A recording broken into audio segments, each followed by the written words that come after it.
I could have went with the whole drill a hole in the van method to get my shore power.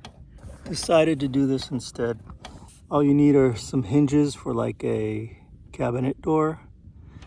I got a plastic frame, probably $7. Drilled a hole for the solar, just an inch hole, and thread that 10 gauge wire through with the SAE connector on it on both ends. Drilled a 2-inch hole for the NOCO power supply.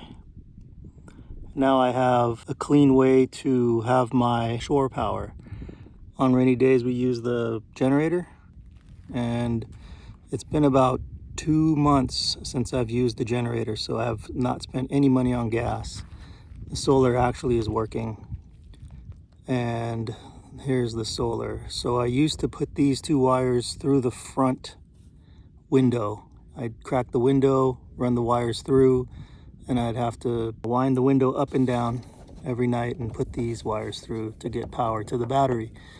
So with this method, I save my van from having holes put in it, and if I messed up, you can order another one of these for like $26 on Amazon. So that's my no holes in your van method.